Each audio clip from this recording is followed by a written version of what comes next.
সকল ঈশ্বরের পরম মহেশ্বর, সকল দেবতার পরম দেবতা, সকল পতির পতি, সেই প্রকাশবান ও স্তবনীয় ভুবনেশ্বরকে আমরা জ্ঞাত হই। এই ভুবনেশ্বরের অঙ্গুলি হেলনে গ্রহতারা চন্দ্র সূর্যের যে চলন মহাকাশ জুড়ে ব্যাপ্ত, তাঁরই প্রত্যক্ষ ও পরোক্ষ প্রভাবে মানবিক জীবনের প্রতিটি মুহূর্তের সমীকরণ। আর এই সমীকরণের নিখুঁত বিন্যাসে পারদর্শী অ্যাস্ট্রোলজার, লাইফ কোচ এবং ফিলান্থ্রপিস্ট ডক্টর সোহিনী শাস্ত্রী দেশ বিদেশের অসংখ্য সম্মানের মুকুটে বারবার তাঁর অভিষেক। একবার নয়, দুবার রাষ্ট্রপতি পুরস্কারে সম্মানিত তিনি। ন্যাশনাল আমেরিকান ইউনিভার্সিটি তাকে সাম্মানিক ডিলিট উপাধিতে ভূষিত করেছে। লন্ডনের ওয়ার্ল্ড বুক অব রেকর্ডসে জ্ঞানী গুণীদের মাঝে তিনি একটি উজ্জ্বল নক্ষত্র। ইন্টারন্যাশনাল অ্যাস্ট্রোলজি ফেডারেশন তাকে দিয়েছে আমেরিকান অনারারি ডক্টরেট খেতাব। ইংল্যান্ডের গ্লোবাল বুক অব এক্সেলেন্স এই প্রথম ভারতবর্ষের কোনো অ্যাস্ট্রোলজার ডক্টর সোহিনী শাস্ত্রী তাঁর উজ্জ্বল স্বাক্ষর রেখেছেন। স্বীকৃতি ও খ্যাতির শীর্ষে থাকা এই অ্যাস্ট্রোলজারের কাছে তাই দেশ বিদেশের স্বনামধন্য ব্যক্তিত্বরা বারবার ফিরে এসেছেন। তার অভ্রান্ত গণনায় তারা খুঁজে পেয়েছেন নিজেদের জীবনের সুখ শান্তির চাবিকাঠি। একের পর এক অ্যাস্ট্রোলজির বই লিখে তিনি জয় করেছেন উৎসুক পাঠকের উদ্বেল হৃদয়। এই প্রজ্ঞা পারমিতাকে সার্থক জীবনের অভিনন্দন।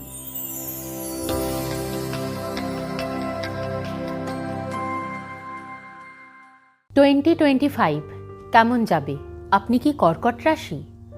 অনেক বড় লোনের ঝুঁকি নিতে হতে পারে, একটু সতর্ক থাকবেন। নমস্কার, আমি রূপালী, আপনাদের সকলকে স্বাগত জানাচ্ছি। জ্যোতিষশাস্ত্র ভারতবর্ষে কিন্তু অত্যন্ত প্রাচীনকাল থেকে চর্চিত একটি শাস্ত্র।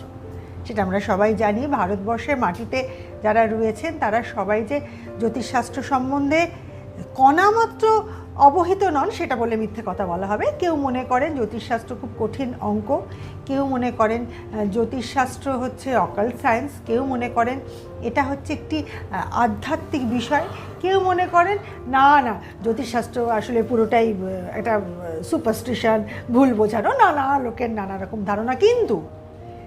কিন্তু জ্যোতিষশাস্ত্র ভারতবর্ষের প্রতিটি মানুষের কাছে, প্রতিটি পরিবারে এমনভাবেই পৌঁছেছে, কারণ গ্রহ, নক্ষত্র, রাহু, কেতু, অবস্থান এগুলো কিন্তু প্রত্যেকে জানেন।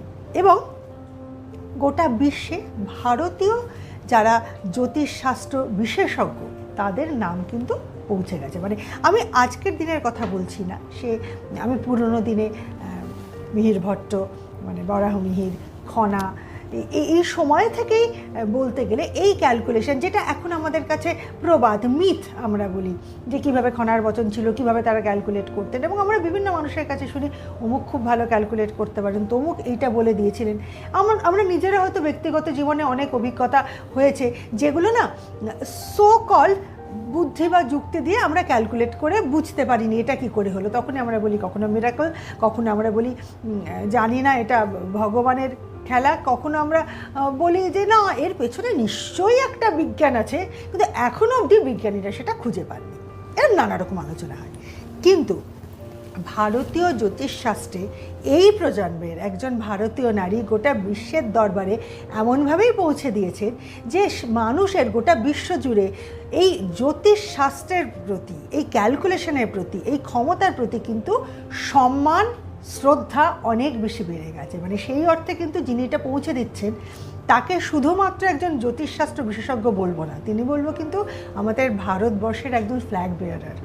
তার হাত ধরেই কিন্তু এই সম্মানটা গোটা বিশ্বে ছড়িয়ে পড়েছে। ইয়েস, ভারতবর্ষে এইরকম জ্যোতিষশাস্ত্র বিশেষজ্ঞ রয়েছেন। তিনি কে বুঝতেই পারছেন, এতক্ষণ ধরে তার বিভিন্ন কর্মকাণ্ডের ঝলক আপনারা দেখেছেন। দুবার রাষ্ট্রপতি পুরস্কারপ্রাপ্ত অ্যাস্ট্রোলজার ডক্টর সোহিনী শাস্ত্রী। নমস্কার সোহিনীদি, স্বাগত। নমস্কার রূপালী, কেমন আছো? আজকে তোমাকে খুব ব্রাইট এবং ভীষণ সুন্দর লাগছে। এই রংগুলো জানো তো মানে পর্দায় দেখতেও খুব ভালো লাগে, বাট সামনে এটা খুব আমার পছন্দের শাড়ি, ভীষণ একদম সফট, কালারটা ভীষণ মানে পজিটিভ। গিফট করেছেন আমার একজন খুব প্রিয়জন, আমার খুব পছন্দের দিদি, ওই জন্য। আচ্ছা, আমাদের তো নতুন বছর চলছে, একদম। এবারে কিন্তু আমরা 3টে রাশি নিয়ে আজকে আমাদের আলোচনা করব। সিদ্ধান্ত নিয়েছি যে 2025 এই 3টে রাশির কেমন যাবে। তাহলে প্রথমে আমরা কোন রাশি সম্বন্ধে জানবো? দেখো, প্রথমে আমরা যে রাশিটা সম্বন্ধে যাব সেটা হচ্ছে কর্কট রাশি। তার আগে দর্শকদের আরেকবার একটু মনে করিয়ে দিই যে 2025 কিন্তু 2025 পুরোটা যোগ করলে সংখ্যায় 9, তাই এটাকে মানে এর আগের বছরটা ছিল 2024 ছিল 8, সেটা ছিল শনির বছর, এটা কিন্তু মঙ্গলের বছর। হ্যাঁ, এটা কিন্তু মঙ্গলের বছর, এবং কর্কট রাশিদের জন্য মঙ্গলের বছর খুব একটা খারাপ কিন্তু যাবে না। আচ্ছা, কারণ মঙ্গলের সঙ্গে চন্দ্রের সম্পর্ক কিন্তু বন্ধুত্বপূর্ণ, এবং চন্দ্র হচ্ছে কর্কট রাশির অধিপতি। তো যাই হোক, কর্কট রাশির জন্য 2025 প্রথমত আমি আমরা যদি বলি, একদম এডুকেশন দিয়ে একদম এডুকেশন, যেটা না হলে আমাদের জীবন চলবে না। 2025 কর্কট রাশির জাতক জাতিকাদের জন্য বলবো শিক্ষা কেন্দ্র কিন্তু যথেষ্ট ভালো রয়েছে। মঙ্গলের ইয়ার, এই বছর তারা যথেষ্ট কনফিডেন্ট থাকবে, যথেষ্ট এনার্জেটিক থাকবে, এবং এই বছর যারা কম্পিটিটিভ এক্সামস দিচ্ছে তাদের জন্য একটা জিনিস বলবো যে কম্পিটিটিভ এক্সামের জন্য এই বছরটা কিন্তু একটু হলেও ডিস্টার্ব। সেটা যে কোনো কম্পিটিটিভ এক্সাম, মানে সরকারি চাকরি বলো অথবা তুমি নিট বলো, যে কোনো সব কিছুর জন্যই কিন্তু এই বছরটা একটু শিক্ষার্থীদের জন্য, মানে বিশেষ করে যারা কম্পিটিটিভ এক্সাম দিচ্ছে তাদের জন্য এই বছরটা একটু কিন্তু মানে একটু কনসাস থাকতে হবে তাদের, কেন অতটা হয়তো ভালো ফল নাও আসতে পারে। কিন্তু যারা চাকরি করছে, আমি যদি কর্ম দেখি, অর্থ দেখি, তাহলে বলবো যে কর্মের দিক থেকে 2025 কিন্তু যথেষ্ট সমৃদ্ধশীল। কর্মক্ষেত্রের উন্নতি, কর্মক্ষেত্রের সফলতা, এবং প্রাইভেট চাকরি যারা করছেন তাদের কিন্তু বিদেশ ভ্রমণের যোগ আছে, এবং তারা হয়তো খুব ভালো অপরচুনিটিস পাবে ফ্রম অ্যাব্রড, ফরেন কান্ট্রিতে, এবং যেখানে দীর্ঘকালীন থাকার একটা যোগ কিন্তু 2025 নিউমেরোলজিক্যালি কর্কটের জন্য রয়েছে, কর্কট রাশির জাতক জাতিকাদের জন্য। সুতরাং প্রাইভেট কর্মক্ষেত্র যথেষ্ট উন্নত, এবং যারা সরকারি চাকরি করছেন তাদের ক্ষেত্রেও কিন্তু 2025 যথেষ্ট সমৃদ্ধশীল, এবং তারা কিন্তু প্রমোশন পাবে, যাদের প্রমোশনের সময় আসছে। অর্থনৈতিক যোগ কর্কট রাশিদের জন্য আমি প্রথমেই বলবো 2025 কিন্তু খারাপ না। আচ্ছা, এবং যথেষ্ট ভালো ইনকাম আছে। তবে হ্যাঁ, একটা জিনিস, অনেকে আছে না যে প্রপার্টি কিনতে চায়, সম্পত্তি কিনতে চায়, তাদের জন্য সময়টা বলি যে সব থেকে ভালো সময় হচ্ছে 30 জানুয়ারি, 30 জানুয়ারি থেকে 30 মে। আচ্ছা, 30 জানুয়ারি থেকে 30 মের মধ্যে যদি কেউ চাইছেন গাড়ি কিনতে, বাড়ি কিনতে বা জমি কিনতে, তাদের এই সময়টা কিন্তু খুব ভালো, বছরের প্রথম দিকে অথবা শেষ ভাগে, মানে ending of the year, 18 October থেকে 29 নভেম্বর, ওই সময় দিয়ে কিন্তু প্রপার্টি কেনার একটা খুব ভালো যোগ কিন্তু কর্কট রাশির জাতক জাতিকাদের জন্য আসছে। যারা ব্যবসা করছেন তাদের জন্য বলবো 2025 কর্কট রাশির জন্য খুব একটা কিন্তু খারাপ যাবে না। অর্থনৈতিক যোগ ভালো আছে, যথেষ্ট ভালো আছে। তবে হ্যাঁ, ব্যবসার জন্য অধিক লোন হতে পারে। 30 মে থেকে 30 নভেম্বরের মধ্যে কর্কট রাশির জাতক জাতিকারা কোনো একটা নতুন ব্যবসা শুরু করতে চাইছেন, তার জন্য কিন্তু অধিক লোন নিতে পারে, এবং সেই লোনটা আলটিমেট নাও শোধ হতে পারে। সেইটা একটু ভালো করে দেখে নিয়ে বিচার বিবেচনা করে, পারলে ভালো করে জন্মছকটা কোনো একজন ভালো মানে অ্যাস্ট্রোলজারকে দেখিয়ে নিয়ে বিচার করিয়ে যে পরবর্তী ফিউচার কিরকম আছে দেখে তারপরে কিন্তু লোন নেওয়াটা উচিত। এবার জানবো কর্কট রাশির জাতক জাতিকার বিবাহটা এই সময়টা কেমন যাবে। দেখো, কর্কট রাশির জাতক জাতিকাদের জন্য এই বছর কিন্তু বিবাহিত জীবন খারাপ না, বিবাহিত জীবন ভালো। যারা সম্পর্কে রয়েছেন তাদের বিবাহ হওয়ার যোগ আছে, কিন্তু ফ্যামিলিতে একটা সাডেন অশান্তি আসতে পারে, ফ্যামিলিতে একটা খুব বড় ঝড় আসতে পারে, এবং ইমিডিয়েট ফ্যামিলির সঙ্গে নাও বনিবনা হতে পারে, ইভেন তার স্পাউজের সঙ্গেও সমস্যা হতে পারে, এবং হঠাৎ কোনো রুড ল্যাঙ্গুয়েজের জন্য সম্পর্ক খারাপ হয়ে যেতে পারে। স্বাস্থ্য কর্কট রাশির এই বছর একাধিক অপারেশনের যোগ রয়েছে, বিশেষ করে মহিলাদের গাইনিক অপারেশন, এবং ছেলেদের জন্যও বলবো হার্নিয়া অপারেশন অথবা হার্টের কোনো প্রবলেম, হার্টের কোনো অপারেশন হওয়ার কিন্তু যোগ রয়েছে। কর্কট রাশির জাতক জাতিকার জন্য 2025টা শরীর স্বাস্থ্য সম্পর্কে যথেষ্ট সচেতনতা অবলম্বন কিন্তু করতে হবে। পরের রাশিতে যাব, তার আগে সময় হয়ে গেছে, নিচ্ছে একটা ছোট্ট বিরতি। কোথাও যাবেন না, সঙ্গে থাকুন, এক্ষুনি ফিরে আসছি।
2025 কেমন যাবে? আপনি কি সিংহ রাশি? আপনার এবং আপনার স্পাউজের সাডেন অ্যাক্সিডেন্ট এবং হেলথের কিন্তু সমস্যা আছে, প্লিজ সাবধানে থাকবেন। ফিরে এলাম বিরতির পর। এবারে আমরা কোন রাশির 2025 কেমন যাবে জানবো। এবারে ডেফিনেটলি সেটা হচ্ছে লিও, সিংহ। সিংহ। প্রথম কথা বলি যে 2025 মঙ্গলের নাম্বার এবং সিংহ রাশির যে অধিপতি তিনি হচ্ছেন রবি। রবির সঙ্গে মঙ্গলের সম্পর্ক অত্যধিক সুন্দর, সুতরাং সিংহ রাশির 2025 কিন্তু খারাপ যাবে না। প্রথমত আমি যদি দেখি এডুকেশন, তাহলে আমি প্রথমেই বলবো যে প্রথমটা দেখো, সিংহ রাশির এইবার কিন্তু সিংহ রাশিতে কেতু অবস্থান করছে। 18 মে 2025 কিন্তু কেতু ট্রানজিট করছে কন্যা থেকে সিংহতে, কেতু অবস্থান করে আছে। সুতরাং এবার কনসেন্ট্রেট, মনোসংযোগ যথেষ্ট ভালো হবে। তার সঙ্গে হচ্ছে যদিও চন্দ্রকেতু একটা কিন্তু গ্রহণদোষ তৈরি হচ্ছে, কি হবে, কনসেন্ট্রেশন ঠিকঠাক থাকবে কিন্তু মানসিক অবসাদ কিন্তু থাকবে এই বছর 18 মের পর সিংহ রাশির জাতক জাতিকাদের জন্য। খুব তাড়াতাড়ি এরা ফ্রাস্ট্রেটেড হয়ে যাবে এবং খুব ইমপেশেন্স হয়ে যাবে, কারণ চন্দ্রকেতু সহযোগ ওটা কিন্তু গ্রহণদোষ তৈরি হয়ে যাচ্ছে। আদারওয়াইজ কিন্তু কনসেন্ট্রেশন ঠিকঠাক থাকবে, পড়াশোনার প্রতি আগ্রহ বাড়বে, স্পিরিচুয়ালিটি বাড়বে। এবং আমরা যেটা প্রথমেই বলি শিক্ষা, কেন স্পিরিচুয়ালিটি কথাটা এলো, কারণ যখন একটা মানুষের ঈশ্বরের প্রতি ভক্তি আসে, শ্রদ্ধা আসে, তখন কিন্তু একাগ্রতাও বাড়ে এবং সেই একাগ্রতাই কিন্তু তাদের কনসেন্ট্রেট করতে সাহায্য করবে বিদ্যাক্ষেত্রে। এবং শিক্ষাক্ষেত্র কিন্তু কর্কট রাশি 2025 যথেষ্ট ভালো। কম্পিটিটিভ যারা এক্সামস দিচ্ছেন তাদের জন্যও কিন্তু আমি বলবো যথেষ্ট ভালো। এবং যারা সরকারি চাকরির জন্য চেষ্টা করছেন তাদের এবার সরকারি চাকরি পাওয়ার যোগ রয়েছে। কর্মক্ষেত্র যথেষ্ট ভালো। প্রাইভেটে যারা চাকরি করছেন তাদের কিন্তু এই বছর যথেষ্ট ভালো রয়েছে, তারা কিন্তু সাফল্য পাবেন এবং তাদের সরকারি চাকরি প্রাপ্তির কিন্তু যোগ রয়েছে। মেডিকেল, টেকনিক্যাল, ম্যানেজমেন্ট ফিল্ডের জন্য যারা পরীক্ষা দিচ্ছেন তাদেরও কিন্তু একটু যদি মনোযোগ সহকারে পড়াশোনা করেন তাহলে কিন্তু তারা অবশ্যই সফলতা পাবেন এবং খুব ভালো রেজাল্ট আসবে তাদের এই বছর। কর্কট রাশির এরপর আমি যাব অর্থ এবং কর্ম। কর্মক্ষেত্রে প্রাইভেট জব যারা করছেন তাদের জন্য বলবো যে এই বছর কিন্তু তাদের প্রমোশন রয়েছে এবং প্রমোশনের টাইম কিন্তু তাদের শুরু হচ্ছে 14 এপ্রিল 2025 থেকে 13 সেপ্টেম্বর 2025 সিংহ রাশির জাতক জাতিকাদের জন্য। যারা সরকারি চাকরি করছেন তাদের কিন্তু বছরের প্রথম ভাগ, বিগিনিং অফ দ্য ইয়ার, জানুয়ারি থেকে মার্চের মধ্যে কিন্তু একটা প্রমোশনের যোগ দেখা যাচ্ছে। কর্মক্ষেত্রে অর্থনৈতিক increase, financially benefit, financially increasing, এবং যেটা সিংহ রাশির জাতক জাতিকাদের জন্য প্রায়শই দেখা যায় যে অর্থ হাতে থাকছে না। এই বছর কিন্তু সিংহ রাশির ব্যাংক ব্যালেন্স যথেষ্ট কিন্তু ইনক্রিজ হবে। আচ্ছা, মানে সেভিংস হবে এবং ব্যাংক ব্যালেন্স থাকবে। এইটা কিন্তু সিংহ রাশির বলতে পারো একটা পজিটিভ দিক যেটা 2025 নিয়ে আসছে। আচ্ছা, সিংহ রাশির এবছর কোন কোন ব্যবসা ভালো? এই বছর সিংহ রাশির জন্য তুমি যদি বলো তাহলে আমি বলবো যে সিংহ রাশির জাতক জাতিকা যারা শেয়ার ট্রেডিং এ আছে তাদের জন্য যথেষ্ট ভালো। লোহার বিজনেস যথেষ্ট ভালো, গাড়ির ব্যবসা যথেষ্ট ভালো, যে কোনো লিকুইড প্রোডাক্টের বিজনেস যথেষ্ট ভালো যাবে, প্রিন্টিং মিডিয়ার বিজনেস যথেষ্ট ভালো যাবে, ফুডের ব্যবসা মোটামুটি, সেটা অতটা ভালো যাবে না, কিন্তু কিডস ওয়্যার আচ্ছা। যথেষ্ট ভালো যাবে। এবং যারা বই খাতার বিজনেস করছে তাদের জন্য কিন্তু এই বছরটা যথেষ্ট সমৃদ্ধশীল। সিংহ রাশির এবারে বিয়ে, সিংহ রাশির এই বছর একটা জিনিস, সব দিক যেমন ভালো তেমনি এই বছর বিবাহ জীবনেও সমস্যা আসতে পারে। স্পাউজের সাডেন হেলথ ডাউন, স্পাউজের সাডেন অ্যাক্সিডেন্ট, স্পাউজের সাডেন কোনো অসুখ বিসুখ সাডেনলি আসতে পারে। এই ব্যাপারটা কিন্তু সিংহ রাশির জাতক জাতিকাদের যথেষ্ট সতর্ক থাকতে হবে এই বছর।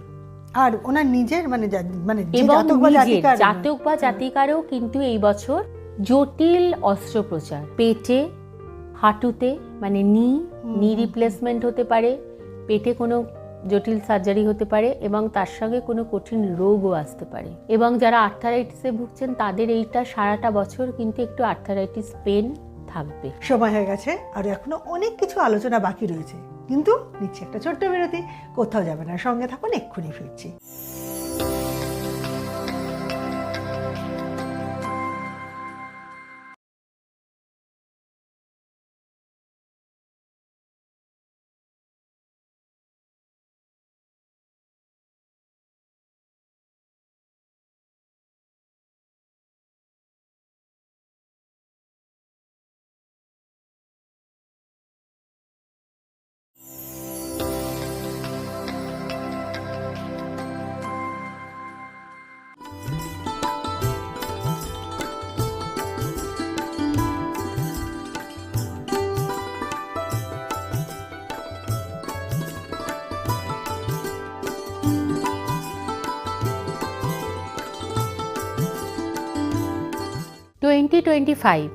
কেমন যাবে? আপনি কি কন্যা রাশি? কন্যা রাশির জাতক জাতিকাদের জন্য বলবো, যাদের এই বছর বিবাহ ফিক্সড হয়েছে তাদেরকে বলবো একটু সাবধানে থাকতে, কারণ বিবাহ ফিক্সড হয়েও কিন্তু ভেঙে যেতে পারে। প্লিজ জন্মছকটা একবার বিচার করিয়ে নিন। ফিরে এলাম বিরতির পর। এই মুহূর্তে আমরা কোন রাশির কথা জানবো? এই মুহূর্তে যেটা আমরা জানবো সেটা হচ্ছে কন্যা রাশি। কন্যা রাশি এবং কন্যা রাশির অধিপতি হচ্ছেন বুধ।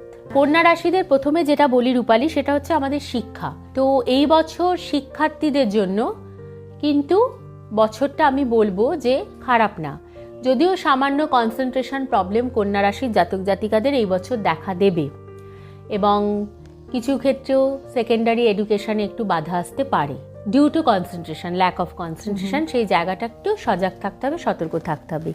কিন্তু যদি সঠিকভাবে মনোযোগ সহকারে পড়াশোনা করা যায় তাহলে কিন্তু ভালো রেজাল্ট আসতে বাধ্য। যারা কম্পিটিটিভ এক্সামস দিচ্ছে তাদের জন্য কিন্তু এই বছরটা যথেষ্ট ভালো, কারণ কন্যা রাশির ষষ্ঠভাবে কিন্তু রাহু অবস্থান করে থাকছে এবং রাহু যদি তার জন্মছকে পজিটিভ রোল প্লে করে তাহলে কিন্তু কম্পিটিটিভ এক্সামে অসাধারণ রেজাল্ট আসবে এবং সেটা বিশেষ করে আসবে টেকনিক্যাল ফিল্ড, সরকারি চাকরি এবং তার সঙ্গে কিন্তু মেডিকেল ফিল্ড। আচ্ছা, এবং যারা আইপিএস, ইউপিএসসি এবং তার সঙ্গে হচ্ছে যারা পিএইচডি করতে চাইছে উচ্চ শিক্ষা, তাদের জন্যও কিন্তু এই বছরটা যথেষ্ট ভালো কন্যা রাশির জাতক জাতিকাদের জন্য। এরপর আমি আসবো কর্ম, প্রাইভেট কর্ম যারা করছেন, প্রাইভেট চাকরি, তাদের জন্য বলবো যে এই বছর আপনাদের বছরে দুটো মানে একটা হচ্ছে প্রথম ভাগ যেটা শুরু হচ্ছে 17 ফেব্রুয়ারি থেকে 21 জুন, তার মধ্যে নতুন কর্মের সুযোগ আসছে, কর্ম পরিবর্তনের যোগ আছে। আরেকটা একদম বছরের শেষে 2 নভেম্বর থেকে 15 ডিসেম্বর, এই সময়টার মধ্যে কিন্তু কর্ম পরিবর্তনের যোগ আছে এবং খুব ভালো সার্ভিসে যাওয়ার যোগ রয়েছে। যারা সরকারি চাকরি করছেন তাদের জন্য বলবো যে এই বছরটা কিন্তু যথেষ্ট ভালো। এই বছর রেসপেক্ট, সম্মান, রিওয়ার্ডস এবং প্রমোশন তিনটেই কিন্তু আসছে 2025-এ যাদের কন্যা রাশির জাতক জাতিকা তাদের জন্য। এরপর হচ্ছে যারা ব্যবসা করছে, ব্যবসার জন্য বলবো যে এই বছর ব্যবসার ফল খারাপ দেবে না, কিন্তু একটা জিনিস একটু না বুঝে শুনে ব্যবসা করতে হবে, কারণ কন্যা রাশির জাতক জাতিকারা এই বছর যদি কেউ ভাবছেন যে নতুন স্টার্ট আপ করবেন, তাদেরকে একটু সময় বুঝে ভালো করে পঞ্জিকা দেখে ভালো টাইম দেখে একটু ব্যবসা শুরু করা উচিত। এবং এই বছর ব্যবসার ইনকাম আসবে, অনেক স্টেডি ইনকাম আসবে, আচ্ছা, বাট স্লোলি। এরপর আমি আসবো যে যেটা সবাই জানতে চায়, আচ্ছা একটু অর্থটা বলো তো কন্যা রাশির, দেখো অর্থের সঞ্চয় এবং অর্থের ফ্লো কি রকম থাকছে? অর্থের ফ্লো কিন্তু খারাপ থাকবে না, মোটামুটি যথেষ্ট ভালো থাকবে। চাকরিজীবীদের স্বাচ্ছন্দ্যতা থাকবে, তবে একটু খরচা হবে। আচ্ছা, এবার যেটা আমি আসবো যে কি ব্যবসা করলে 2025-এ কন্যা রাশির জাতক জাতিকাদের ডেভেলপমেন্ট গ্রোথ ঠিক, আসবে। ঠিক। প্রথমেই আমি চলে যাব যেটা ব্যবসা করলে অত্যধিক আয় হতে পারে, সেটা হচ্ছে যে এই বছর কন্যা রাশির জাতক জাতিকারা যদি একটু ইভেন্ট ব্যবসা, আচ্ছা, ইভেন্ট ম্যানেজমেন্ট, আচ্ছা, ইভেন্ট রিলেটেড বিজনেস করেন, সেই ক্ষেত্রে কিন্তু যথেষ্ট ভালো সাফল্য আসবে। উডেন ব্যবসা থেকে সাফল্য আসবে যথেষ্ট ভালো, এবং কিচেন অ্যাপ্লায়েন্স এগুলোতেও খুব মানে অ্যাপ্লায়েন্সের উপর ভীষণ ভালো ব্যবসা আসবে। আর তার সঙ্গে যেটা আসবে সেটা হচ্ছে পুরনো গাড়ির ব্যবসা, সেকেন্ড হ্যান্ড যে কোনো কিছুর ব্যবসা কিন্তু কন্যা রাশির জাতক জাতিকার জন্য 2025 কিন্তু যথেষ্ট সমৃদ্ধ নিয়ে আসবে ফিনান্সিয়ালি। এইবারে বিবাহ ক্ষেত্রে এই বছর কন্যা রাশির জাতক জাতিকাদের ডেফিনেটলি বিবাহ হবে, কারণ আমি সবসময় বলে থাকি ইন্ডিভিজুয়াল দশা মহাদশাটা মেইন একদম। ফ্যাক্টর, বাট যথাসময়ে বিবাহ নাও হতে পারে, একটু ডিলে ম্যারেজ হওয়ার চান্স রয়েছে। আচ্ছা, এবং এরকমও হয়তো বিয়ে ফিক্সড আছে একটা ডেটে, সাডেন কোনো দুর্ঘটনা, সাডেন কোনো পরিস্থিতি হয়তো বিয়েটাকে পিছিয়ে দিল, সেটাও কিন্তু এই বছর হওয়ার চান্স আছে কন্যা রাশির জাতক জাতিকাদের। বিবাহিত জীবন খারাপ যাবে না, মোটামুটি মধ্যম, তবে স্পাউজের শরীর সংক্রান্ত ব্যাপারে একটু সতর্ক থাকতে হবে, বিশেষ করে গা হাত পা ব্যথা এবং তার সঙ্গে লিভার, হার্ট এবং ব্রেন, এই তিনটে বিষয়ের উপর কিন্তু, এবং চোখ, রাইট আইস, ডান চোখ, হ্যাঁ রাইট আই, মানে ডান বা এইরকম ভাবে আবার বিভাজন হয় একদম একদম astrologically? আরে একদম, বাপরে। মানে পুঙ্খানুপুঙ্খ, ইভেন তোমার এভরি মিনিট কেমন যাবে সেটাও অ্যাস্ট্রোলজি বলে দেয়। আর এই সঠিক নির্ধারণ, নির্বাচন এবং তার সঠিক সমাধান, এটাও অ্যাস্ট্রোলজি করতে পারে, কিন্তু তখনই করতে পারবে যখন আমরা নিজেদের সঠিক date of birth, place of birth এবং টাইম অফ বার্থটা ডক্টর সোহিনী শাস্ত্রীর কাছে পৌঁছে দিতে পারবো। যারা পৌঁছে দিয়েছেন তারা ফল লাভ করেছেন। আসুন শুনে নি কোনো একজনের কথা তার মুখ থেকে। নমস্কার, আমি শ্রেয়া মুখার্জি বলছি। আমি ম্যামকে 2022 সালেই প্রথম দেখিয়েছিলাম। তখন আমার লাইফে অনেক কিছুই প্রবলেম চলছিল, কেরিয়ার রিলেটেড বা যা কিছু আনুষঙ্গিক, আমি ভীষণ মেন্টালি ভেঙে পড়েছিলাম সেই সময়। তো আমি তখন ম্যামকে প্রথম দেখাই। আর সত্যি কথা বলতে ফার্স্টবার যখন আমি গিয়েছিলাম তখন ম্যামের সাথে সাক্ষাতেই আমার মনে হয়েছিল যতই সমস্যা পিছনে থেকে থাকুক না কেন, আমি যখনই ওনার চেম্বারে এসে ওনার সাথে কথোপকথন করা স্টার্ট করেছিলাম, আমার মনে হয়েছিল লাইফে কোনো প্রবলেমই নেই। এবং এতটা পজিটিভিটি পেয়েছিলাম সেই ফার্স্ট দেখাতেই যে তারপর থেকে আমার লাইফে যা যা সমস্যা আমি ফেস করেছিলাম সেগুলো আস্তে আস্তে সব কাটতে থাকে এবং আমার লাইফটা অনেক স্মুথ চলতে থাকে। তো এখন তখন আমি চাকরি করেছিলাম একটা এমএনসি সংস্থায়, তারপর চাকরি ছেড়ে মাস্টার্স করার ইচ্ছা ছিল, মাস্টার্স করছি। আর করতে করতে আবার ম্যামের সাথে দেখা করেছি। যখনই কোনো ধরনের, যেমন এখন দেখা করে যখনই কোনো ওভার থিঙ্কিং বা কিছু হয়, ম্যামের সাথে কথা বললে পরেই 1 মিনিটের মধ্যে সেই জিনিসটা সব রিজলভ হয়ে যায়। আর প্রত্যেকটা প্রেডিকশন প্রচণ্ড অ্যাকিউরেট থাকে। সুতরাং ম্যামকে আমি পুরো লিটারালি বলতে একদম ভগবানের মতনই মানি। ডক্টর সোহিনী শাস্ত্রীর কাছে পৌঁছানোটা কিন্তু একদিক থেকে খুব সোজা, কারণ কলকাতায় ওনার চেম্বার 25-এর শ্যামাপ্রসাদ মুখার্জি রোড, কলকাতা 25 এই ঠিকানায়, দিল্লিতে চিত্তরঞ্জন পার্কে, এছাড়া উত্তর 24 পরগনা, মুম্বাই, দুবাই, লন্ডন, উনি বিভিন্ন জায়গাতে বিভিন্ন সময় চেম্বার করেন। কিন্তু অ্যাপয়েন্টমেন্টের জন্য যে নাম্বার আছে সেখানে হোয়াটসঅ্যাপ করে অথবা ফোন করে অ্যাপয়েন্টমেন্ট নিতে হবে। হ্যাঁ, হয়তো কারোর অ্যাপয়েন্টমেন্ট পেতে একটু দেরি হয়ে যায়, কারণ অনেক মানুষ একসাথে অ্যাপয়েন্টমেন্ট নেওয়ার চেষ্টা করেন, তার ফলে সেই কিউ পজিশনটা পিছোতে পারে। যেরকমভাবে ডাক্তারবাবুদের কাছে, আমাদের খুব নাম করা ডাক্তারবাবুদের কাছে কিন্তু অ্যাপয়েন্টমেন্ট পেতে আমাদের একটু সময় লাগে। আমরাও বলি বাবা ওনার তো অ্যাপয়েন্টমেন্ট পাওয়া কঠিন। তার কারণ হচ্ছে রোগ সারে একদম নির্ভুলভাবে। ঠিক ডক্টর সোহিনী শাস্ত্রী যেরকম গ্রহ নক্ষত্র জনিত যা যা রোগ আমাদের ভাগ্যচক্রে হয় সেটাকে নির্মূল করেন। আর যারা এমন একটা দূরে রয়েছেন যেখান থেকে হয়তো চেম্বারে এসে দেখানোটা একটু ডিফিকাল্ট হয়ে যাচ্ছে, তাদের জন্য রয়েছে তো অনলাইন কনসালটেশনের ব্যবস্থা, সেটার জন্য কিন্তু এই নাম্বারটাতেই যোগাযোগ করতে হবে। আজকের মতন সময় শেষ, আমাদের যাওয়ার সময় হয়ে গেছে।